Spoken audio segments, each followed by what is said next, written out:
мэдрэл авчихсан шүү дээ. Мөнгө гэдэг хүмүүс юу гэж ойлгоод байгаа нөхөр шүү дээ. Хөрөнгө гэдэг утгаар.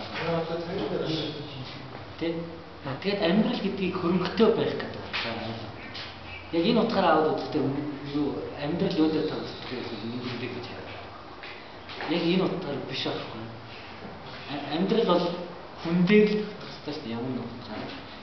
Тэгэх юм бол мөнгө гэдэг чинь юу ч биш аахгүй. Хүний дэргэд мөнгө гэж юу юм бэ те? Хүний зохиолсон зүгээр харилцааны хэрэгсэн шүү дээ чинь те. Хүмүүс хоорондоо солилцоо хийхэд бол хүндрэлтэй байдлаар арилгахын тулд энгийн болгосон зүйл юм мөнгө гэж. Хүн мөнгөний боол болж байна. Мөнгийг өөрийнхөө боол болгох. Тийм хэмжээнд амьдарч чадвал хүн хамгийн сайн амьдарсан гэж байна.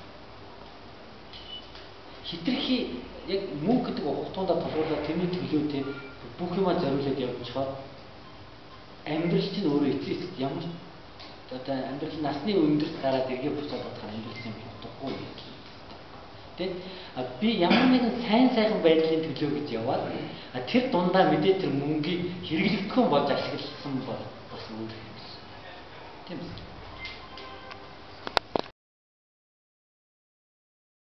Юм шиг боловч яг өнөөдрийн байдлаар надад мөнгө тийм үнцэнтэй биш байдаг. Хамгийн гол нь надад юу байдг вэ? Миний эргэн тойрны орчин надтай харилцаж байгаа хүмүүс те тэр бүгд надтай мөнгнөөс хамгийн үнцэнтэй зүйл бол тэр л. Тэднээсээ би тэр мөнгийг бол амхан олж чаддаг. Нөгөө талаас яг үгүй миний сурсан юм мэдсэн мэдлэг мэдсэн мэрэгжлээсээ би амьдралынхаа хамгийн үнцэнтэй зүйл болж байна. Тэр утгаараа би тэрийг ашиглаад мөнгийг бол чөлөөтэй олж чаддаг гэж ойлгодог. Би зүгээр одоо яг өнөөдөр ингэ тоолоод үзэх бол надад магадгүй 100 мянган цаас байхгүй байж болно тий. Гэхдээ миний дотор юу бодож байгаа вэ? Би 100 мянган төгрөгийг алхахтал олж чадна гэж бодож байна. Тийм учраас би тэр заавал 100 мянган цаасыг хажуудаа барьж цэнтэндээ хадгалах гэж тэгж айхтар шунж явах байхгүй тий. Яг тэгвэл би тэрийг ямар ч тохиолдолд би олж чадна гэсэн тийм итгэл надад.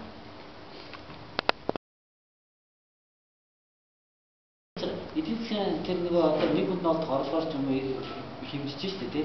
Тэр юу хэмжиж байгаа юм тэр тэр улсын ард иргэдийн сайхан байдлыг хэмжих гэж оролдож байгаа байхгүй. Сайхан байдал гэдэг чинь тэр хүмүүс сэтгэл санаа нь өөдрөг байх гэж ойлгож байгаа шээ. Цаана. Тэгтэл эдийн засгийн онол тэрийг нь илэрхийлэх гэж байгаа ганц хамгийн ядуу арга нь хүний сайхан байдал мөнгөөр хэмжигдэнэ гэж ойлгож оруулаад тэгээд нэг хүнд нолд хорлоор ч юм уу шээ. Бид нар ямар нэг утгаар хинч гэсэнтэй сайхан амьдрахыг хүсдэг байхгүй тийм. Тэгэхээр сайхан амьдралын үндэс юу вэ гэдгээр орчин нөхцөл гэж ойлгогддог тийм. Тэгээд бид нар бүр ягцсан утгаар нь орчин нөхцөл юу гэж ойлгоод байгаа юм. Хураас эд хөрөнгө гэж ойлгодог. Тийм.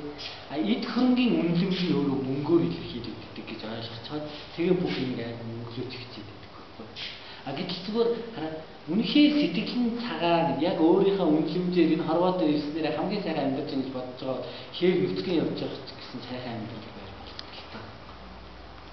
Холонгой нэг сүлэг санаа өөрөө би өөртөө л сайхан гэж бодож байгаагаар тэгэл болчихж байгаа.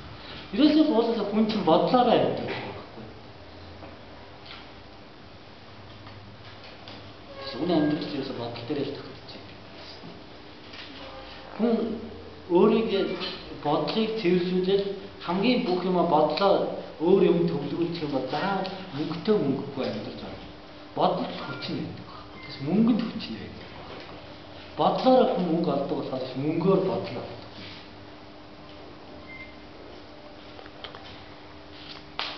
Гайхамшигт.